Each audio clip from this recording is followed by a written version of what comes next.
तोहरा सबका प्रणाम करे छियो।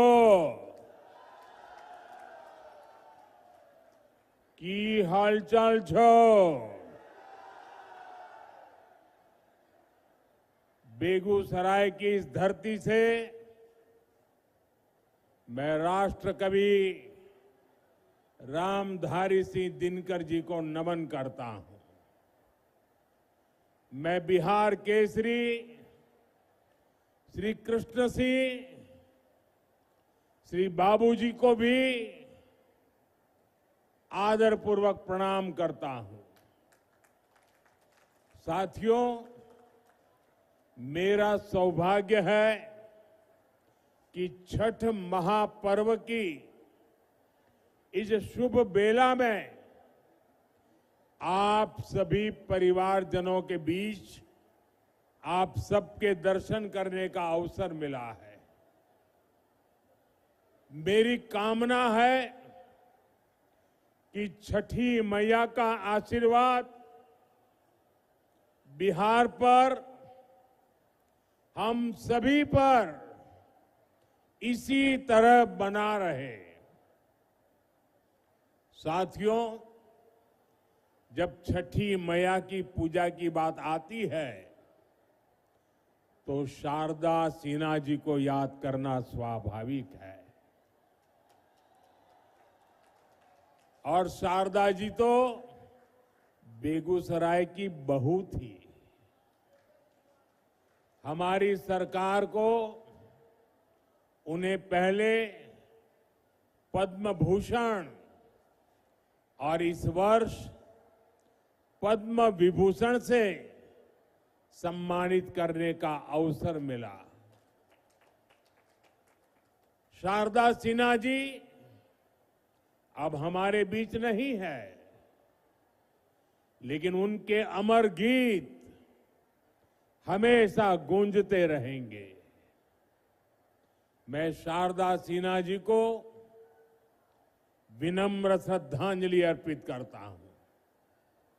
साथियों, आज बेगूसराय की ये धरती एक नए उत्साह से भरी हुई है। यहां नौजवानों का जोश है, बहनों बेटियों का भरपूर आशीर्वाद है। ये सिर्फ जनसभा नहीं है, ये बिहार के सपनों का, नए संकल्पों का मेला है, मेला। और इस जनसभा का पूरे बिहार को संदेश है, फिर एक बार एनडीए सरकार, फिर एक बार, फिर एक बार, फिर एक बार, फिर एक बार सुशासन की सरकार। साथियों, आपने हमेशा मोदी पर भरोसा किया है, नीतीश जी पर आशीर्वाद बरसाया है। एनडीए के लिए आपका यही प्यार, आपका अटल विश्वास अब विकास को, विकास के नए दौर की तरफ ले जा रहा है। कोई कल्पना कर सकता है कि अभी दिवाली को गए 2 दिन हुए हैं और छठ मैया का बहुत बड़ा त्योहार कल शुरू हो रहा है, और इस बीच मैं लाखों माताओं बहनों को यहां देख रहा हूं। ये अपने आप में मेरे लिए तो एक बहुत बड़ा सुखद आश्चर्य है।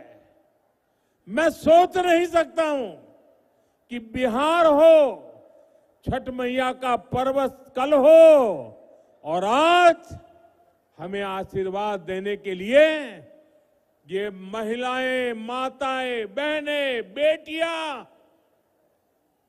जहां मेरी नजर जा रही है माताएं बहनें मैं देख रहा हूं, आप हमें आशीर्वाद देने आए हैं, ये हमारी बहुत बड़ी शक्ति है।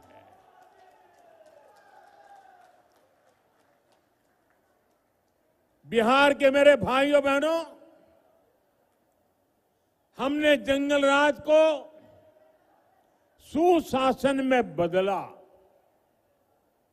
अब सुशासन को समृद्धि में बदलने का समय है। मैं बिहार की समृद्धि के लिए आप सभी का आशीर्वाद लेने आया हूं।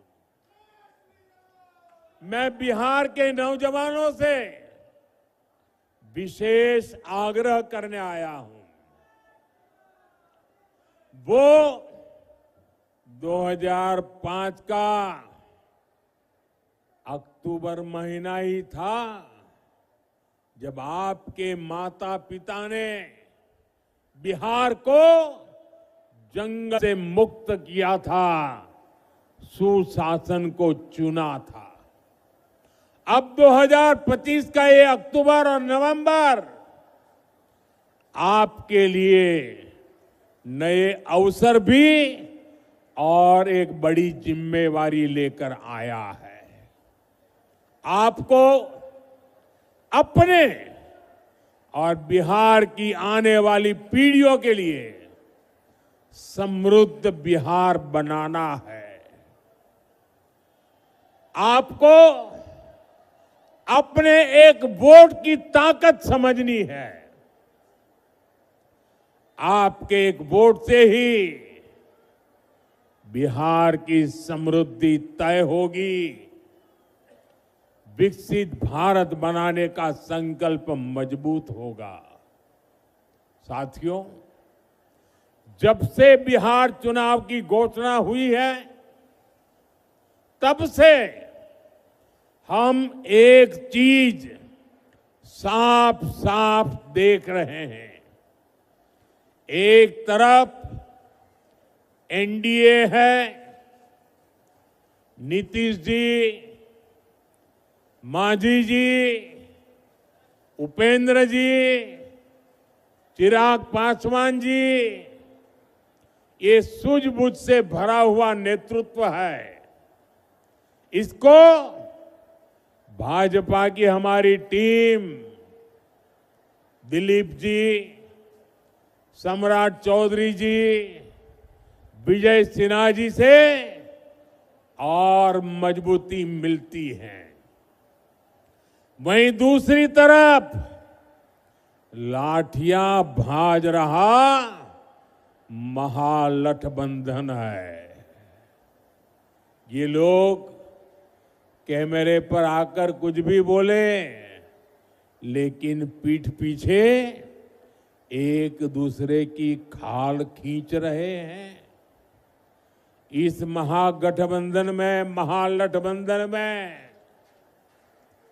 अटक दल है, लटक दल है, भटक दल है, झटक दल है और पटक दल है।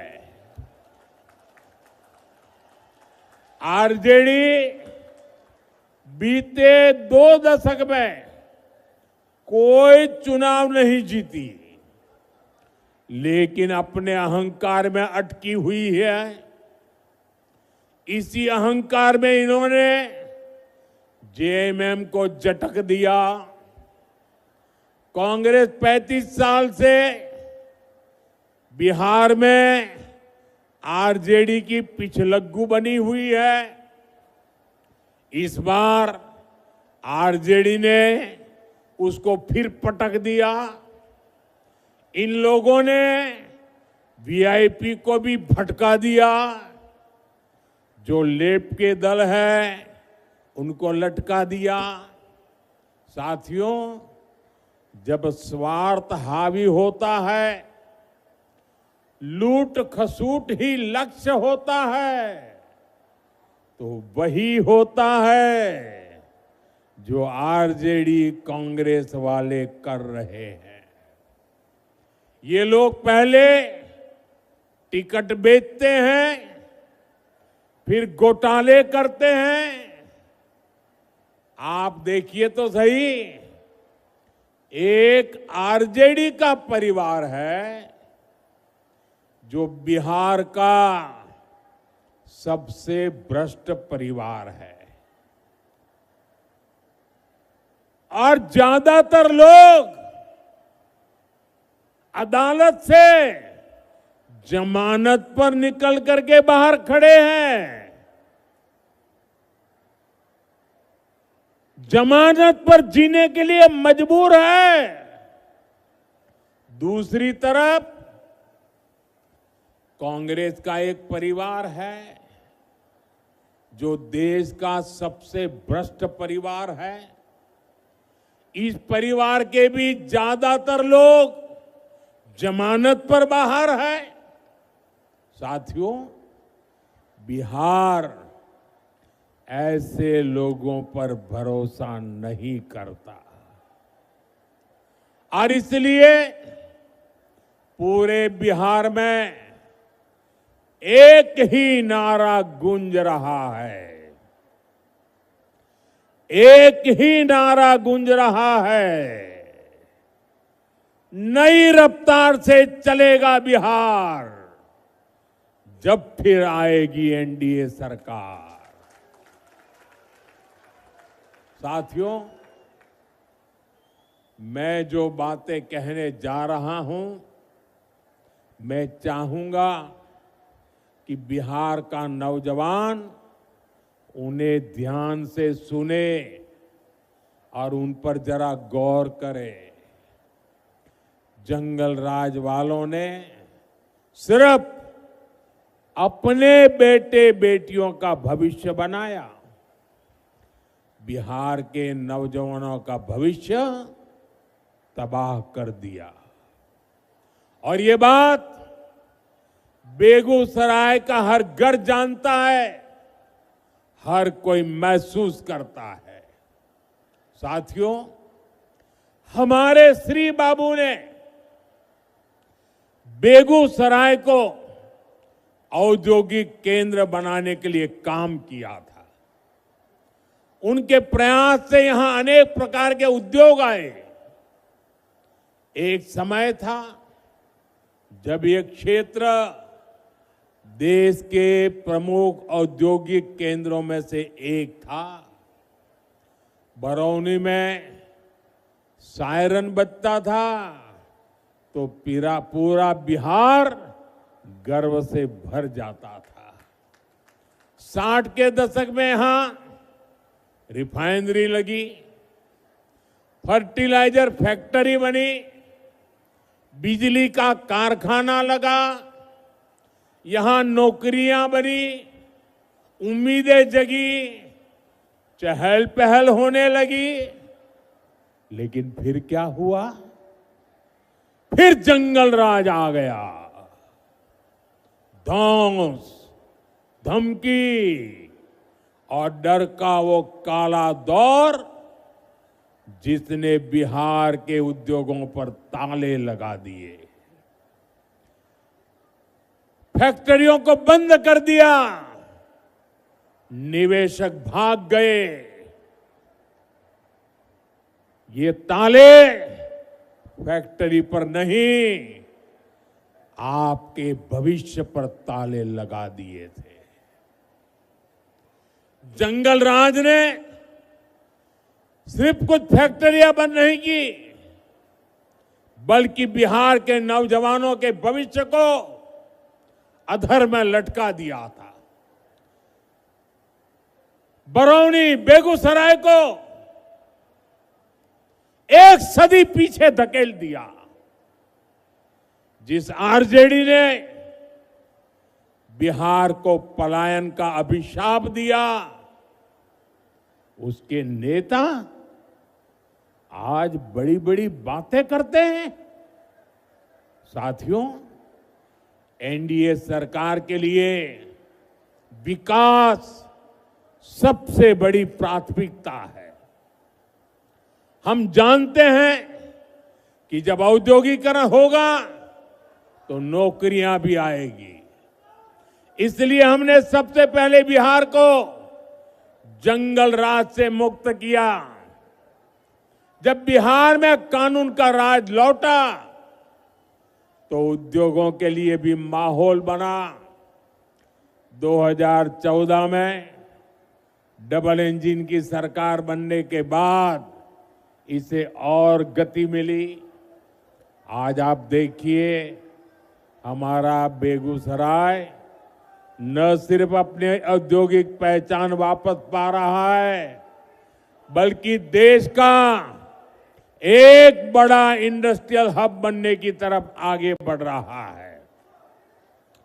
बरौनी का खाद कारखाना जंगल राज में बंद पड़ा था।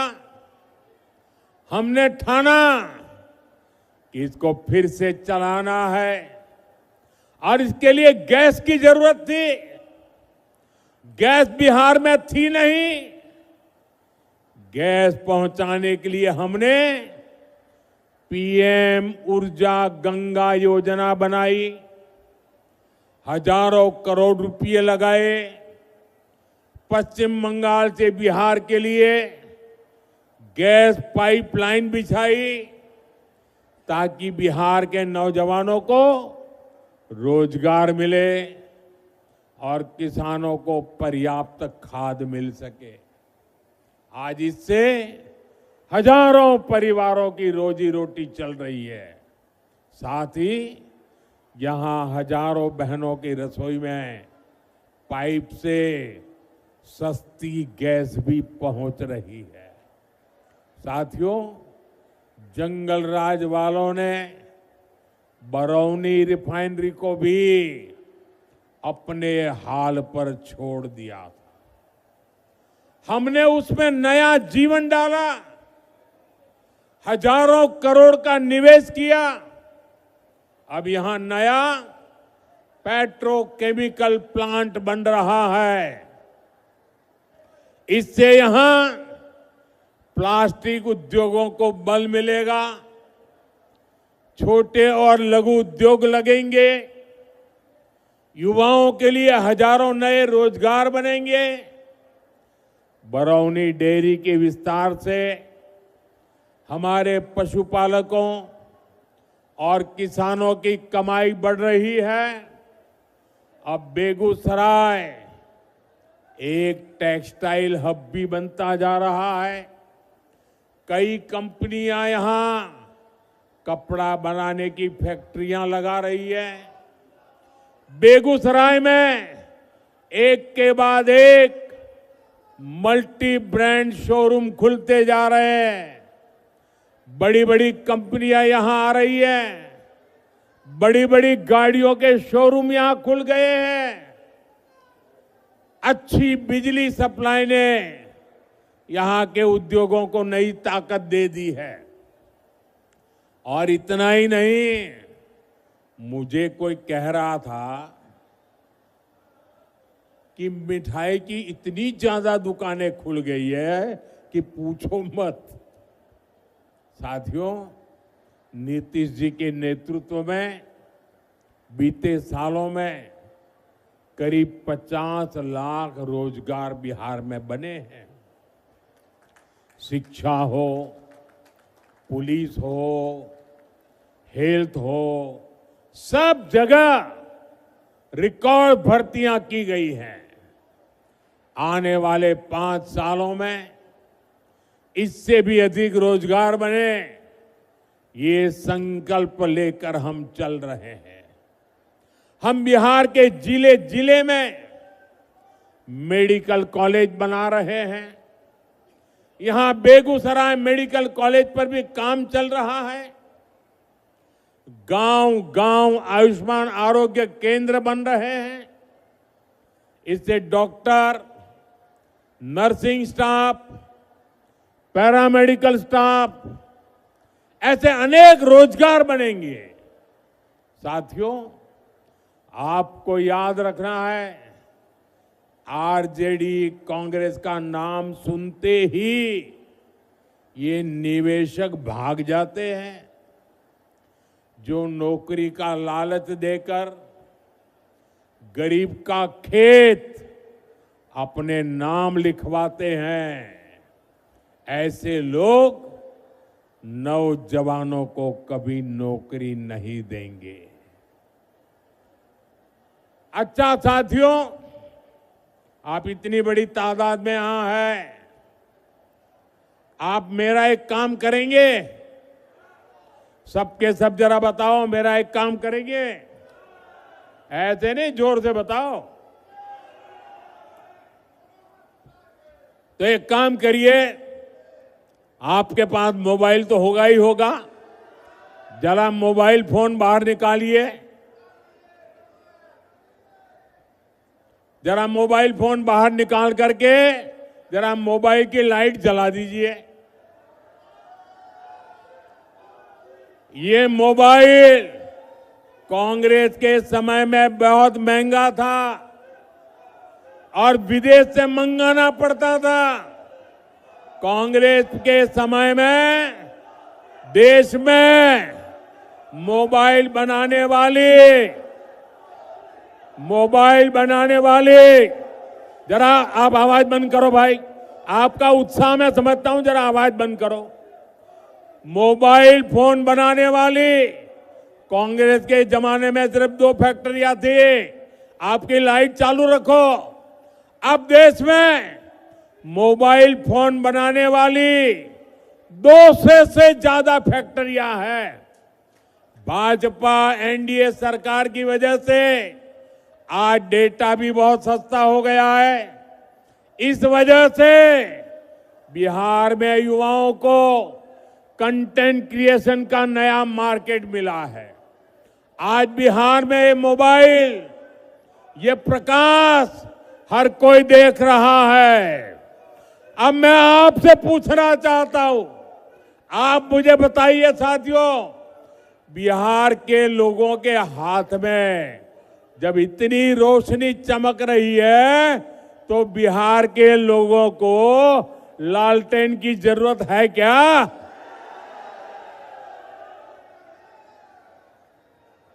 अपना मोबाइल हम नीचे रखिए। साथियों, किसी भी क्षेत्र का, किसी भी राज्य का विकास तभी हो सकता है जब सोच दूरगामी हो, इरादा पक्का हो और नियत साफ हो। आरजेडी कांग्रेस तो खुद ही अपने आप में एक समस्या है। इनके पास बिहार की समस्याओं का न कभी समाधान था और न कभी होगा। ये संवेदनहीन लोग हैं। ये वो लोग हैं जो बाढ़ आने पर भी गरीबों का मजाक उड़ाते हैं। साथियों, इनकी ऐसी ही सोच ने दशकों तक बिहार को उत्तर और दक्षिण बिहार में बांटे रखा। गरीब, दलित, पिछड़े, अति पिछड़े को जान पर खेलकर गंगा जी को पार करना पड़ता था या फिर कई 100 किलोमीटर लंबा रास्ता तय करना पड़ता था। लेकिन इन्होंने गंगा जी पर नए पुल बनाने के लिए काम नहीं किया। साथियों, नरेंद्र और नीतीश के लिए तो आपकी सुविधा, आपका जीवन ही हमारे लिए सबसे ऊपर है। एनडीए सरकार ने बिहार की कनेक्टिविटी पर बल दिया। कहीं हाईवे बन रहा है, कहीं एक्सप्रेस वे बन रहा है।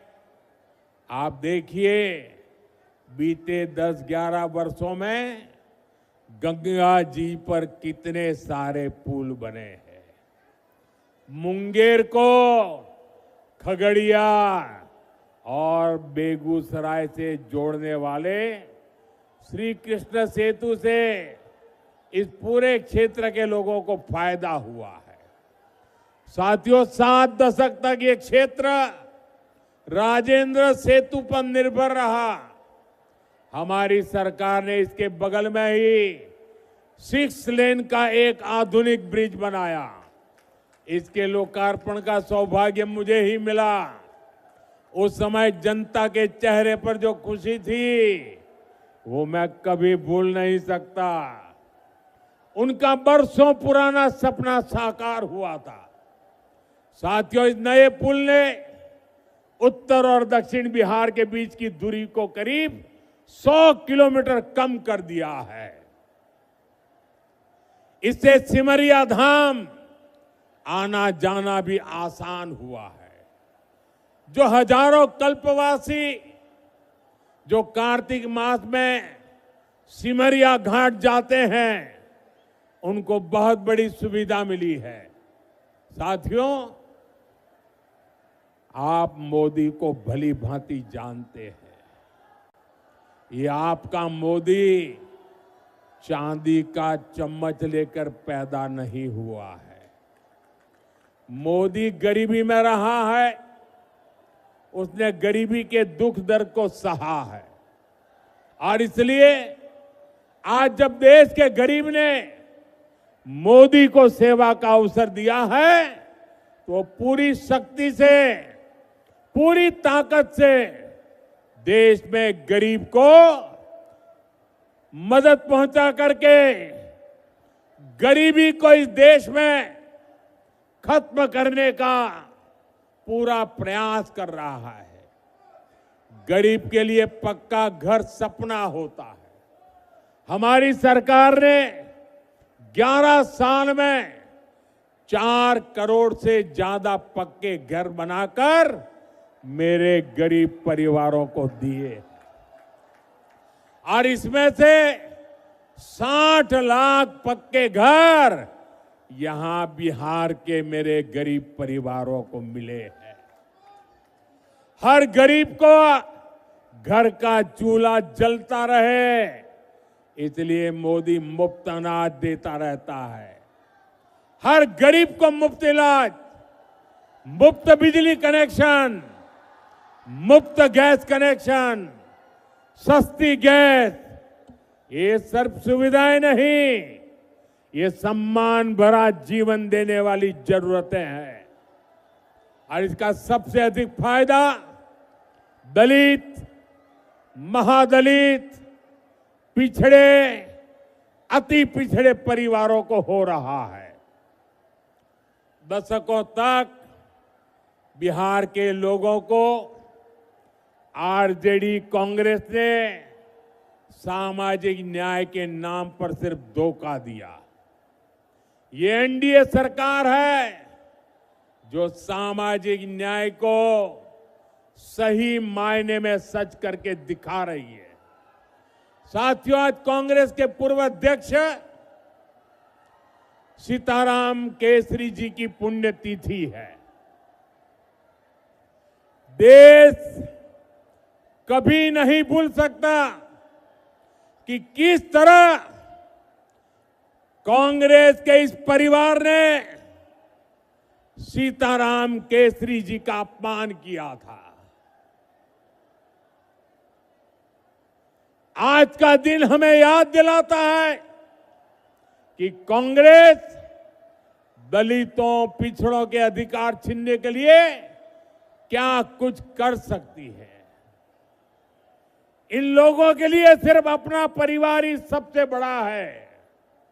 और आपने टीवी पर भी देखा होगा, कांग्रेस पार्टी के अध्यक्ष थे सीताराम केसरी, हमारे बिहार का गर्व थे सीताराम केसरी।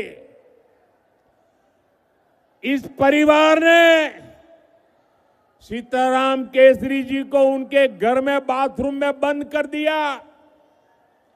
इतना ही नहीं, उनको उठा करके फुटपाथ पर फेंक दिया और सीताराम केसरी के पास जो कांग्रेस का अध्यक्ष पद था, इस परिवार ने उस अध्यक्ष पद की चोरी कर ली।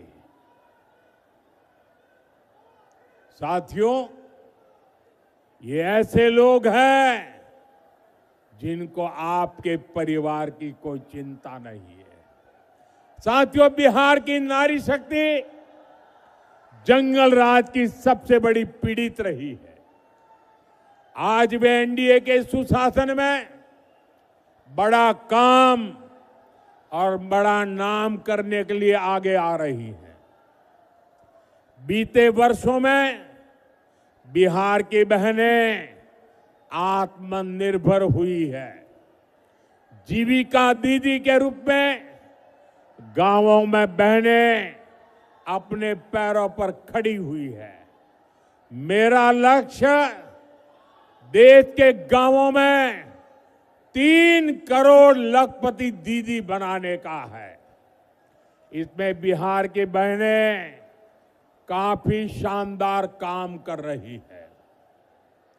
साथियों, बिहार की एनडीए सरकार ने जो महिला रोजगार योजना शुरू की है, ये बहुत ही प्रशंसनीय काम हुआ है। 1 करोड़ 20 लाख से ज्यादा बहनों में से हर एक को रोजगार शुरू करने के लिए 10,000 रुपया देना बहुत बड़ा कदम है। बिहार की बहनें इसको खुले दिल से अपना भी रही है। इसलिए आप सभी को इन महिला विरोधी आरजेडी कांग्रेस वालों से बहुत सावधान रहना है। इनके लिए हर रास्ता बंद करना है। आपको याद रखना है, ये आरजेडी कांग्रेस वाले महिला रोजगार योजना पर भी ताला लगा सकते हैं। महिलाओं के अधिकार बात आई, इन लोगों ने पार्लियामेंट में सारे नियमों को तोड़ करके उस कानून के कागजों को छीन करके फाड़ दिया था। ऐसे महिला विरोधी लोग हैं। साथियों, आज हमारी सरकार की प्राथमिकता आपका खर्च कम करने और बचत बढ़ाने पर है। जीएसटी बचत उत्सव के पीछे भी यही सोच है। जीएसटी बहुत कम होने से बिहार के हर परिवार को बचत हो रही है।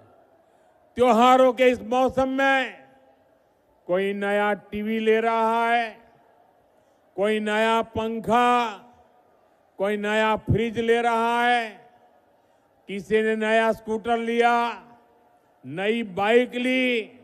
इसमें भी हजारों रुपए की बचत हो रही है। इससे हर परिवार को कुछ न कुछ बचत हुई है। साथियों, जीएसटी बचत उत्सव के दौरान अभी दिवाली में भी खरीद बिक्री के नए रिकॉर्ड बने हैं। देशवासियों ने बहुत उत्साह दिखाया है। इसमें भी बड़ी बात यह है कि लोगों ने स्वदेशी को चुना है। लोग गर्व से कहते हैं ये स्वदेशी है।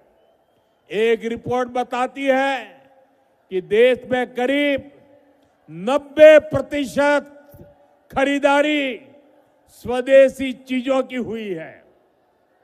यानी हमारे दुकानदारों ने स्वदेशी बेचा और देशवासियों ने देश का गौरव बढ़ाने के लिए स्वदेशी खरीदा। जब स्वदेशी बिकता है तो इसका फायदा हमारे किसानों, हमारे विश्वकर्मा साथियों, हमारे कारीगरों, हमारे बुनकरों को ही होता है। बिहार के लोगों को भी इसका बहुत लाभ हुआ है। यानी डबल इंजन सरकार बचत और कमाई का डबल बेनिफिट बिहार के लोगों को दे रही है। साथियों, बेगूसराय में 6 नवंबर को मतदान होना है। 6 नवंबर याद रखना है। समय बहुत कम है। आप मेरा एक काम करेंगे, जरा जोर से बताइए, आप मेरा एक काम करेंगे? जरा हाथ ऊपर करके सबके सब लोग बताइए, मेरा एक काम करेंगे? देखिए, आपको घर घर जाना है। मोदी है आप मेरे लिए, तो मोदी बनकर आपको मेरी बात घर घर पहुंचानी है। एनडीए ने बिहार को नक्सलवाद से, माओवादी आतंक से मुक्त किया है। आज बेखौफ होकर आप अपना काम कर सकते हैं। आप खुल करके वोट दे सकते हैं। बिहार के लोगों का एक वोट एक शांत, सुखी और समृद्ध बिहार का निर्माण करेगा। जंगल राज वालों को दूर रखेगा। इस बार बिहार में एनडीए की विजय का नया रिकॉर्ड बने, इस लक्ष्य को लेकर हमें आगे बढ़ना है। साथियों, मेरा एक आग्रह और है, आप जब घर घर जाएं तो हर परिवार में जाकर के बड़े बुजुर्गों को बताना कि अपने मोदी जी बेगूसराय आए थे और मोदी जी ने परिवार के सबको छठ महापर्व की शुभकामनाएं भेजी हैं। एक बार फिर इतनी विशाल संख्या में यहां आकर हमें आशीर्वाद देने के लिए मैं आपका बहुत बहुत आभारी हूं। मेरे साथ बोलिए, भारत माता की, भारत माता की, भारत माता की। बहुत बहुत धन्यवाद।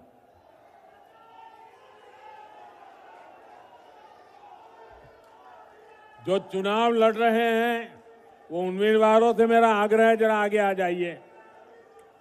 जो चुनाव लड़ रहे हैं वो आगे आ जाएं। सब एक कतार में खड़े हो जाइए। जरा जगह कीजिए, मैं बीच में आने वाला हूं आपके।